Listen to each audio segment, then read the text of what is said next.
Welcome back to the YouTube portion of Steven's Drum Shed. We got a quick little drum snack. So often here on YouTube we can't get in depth. I have to save that for the website and the members area for longer lessons where we can kind of dig into detail. So this YouTube channel is more about drum snacks and not necessarily whole meals. So we got a quick little fun drum snack. But before we get into it, I want to ask you the question of the lesson, and that is, who is your favorite drummer to watch live? Mine, ranking up there right now, would be Chris Daddy Dave, and as always, Vinny Caliuta. The guy's just a beast, both of them are. But put that in the comment section, let's start a conversation about it. So we know about single stroke rolls in between the hands, so right, left, right, left, right, left. We know about single stroke rolls in between the feet, so right kick, you got your kick and your left kick, so right foot, left foot, right foot, left foot. We got those, but what if we wanted to do a single stroke roll in between a hand and a foot? Well, sometimes I just work on fun things in my practice time, and this is something that's just fun to work on. So what I did was came up with a groove that actually made this interesting to practice instead of just sitting there going.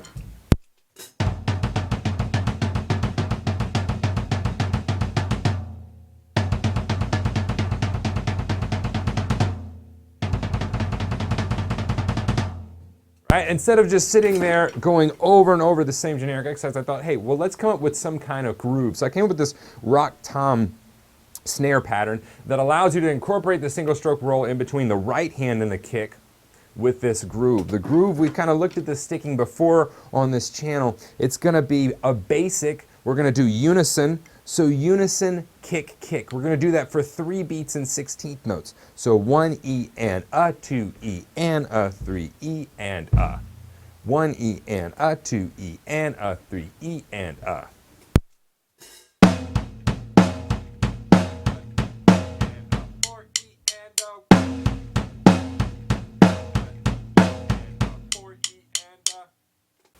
Now, if you want to make it a little bit more interesting, what we can do is we can take and move the left hand and the right hand a little bit and put a flam on it. So we're going to be doing a right-handed flam. If I just did that on the snare, it would sound like this.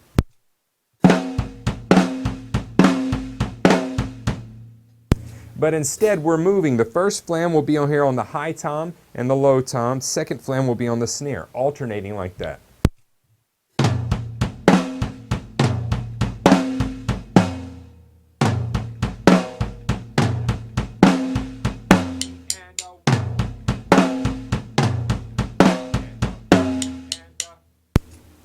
Now we get to the hard part.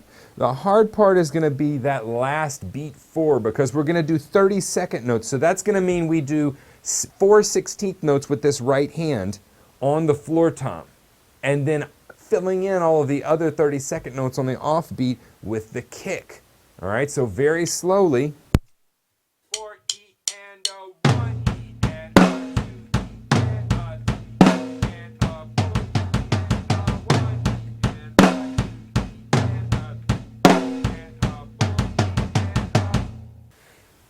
To complete that groove cycle, because it feels kind of empty if I just leave 4 empty with no snare on it, I'm going to put a snare on the downbeat of 4.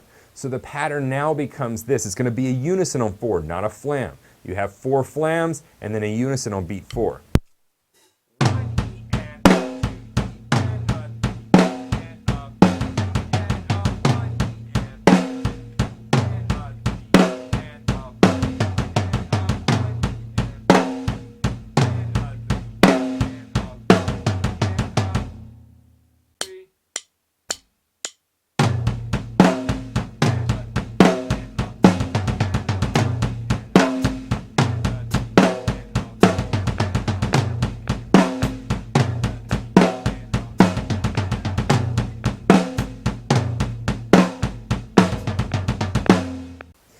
You'll notice that's at a real slow tempo. That's what I call tempo de lerno. That's about 55 BPM. Tempo de lerno is going to be any tempo that seems about 10 to 15 clicks slower than you should be learning it at. That's tempo de lerno. It's very, very slow. And what we're going to try to do is get the muscle memory kicking. We're going to try to get that working because without muscle memory on a pattern like this, you're dead in the water once you speed it up. So I would keep this at a low BPM for a very long time. And even when you come back to work at it, start your practice session at a very slow BPM, really making sure that you have the subdivisions exact and correct, because that's the key to getting this to come off clean, the faster you get. Now, to increase your BPMs, I would increase them 1 to 2 BPMs at a time. So every day you come in, I go, okay, I'm going to be 1 BPM faster than I was the other day. If you do that for 15 days, guess what? You go from 55 BPM to what? 70 BPM, right? We're drummers. We're not supposed to be able to count above 4, but I can. I can count all the way to 100. So we would be at 70 BPM. Another 15 days, we'd be at 85 BPM. That's progress. That's trackable, chartable progress. Again, this is something that's just for fun. What I like to do is I like to take a technique like this, learn it in between the hand and the foot, and then see where I can apply it later. So I want to see where you guys can apply this simple technique of, hey, a single stroke roll between the hand and the foot.